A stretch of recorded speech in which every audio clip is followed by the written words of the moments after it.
Днес, 5 ноември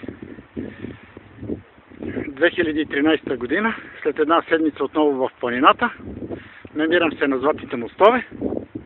В Уикипедията този ден е бил нарочен за Ден на мъжа, докато в професионалната гилдия е по-известен като Деня на металурга.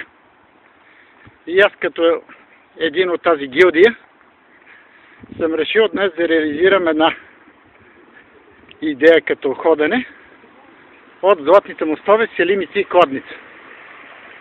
Това е езерото тук на Златните мостове. Тук е каменната река.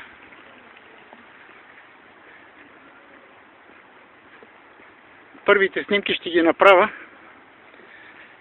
при хижа Малинки, където се разделят трите пътеки в посока към хижа Еделвайс наляво,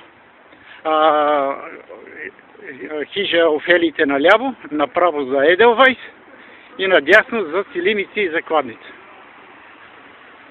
Това е изходният пункт от тук. Миналата седмица, пак във вторника, започнах от тук и така по-нататъка в снимки.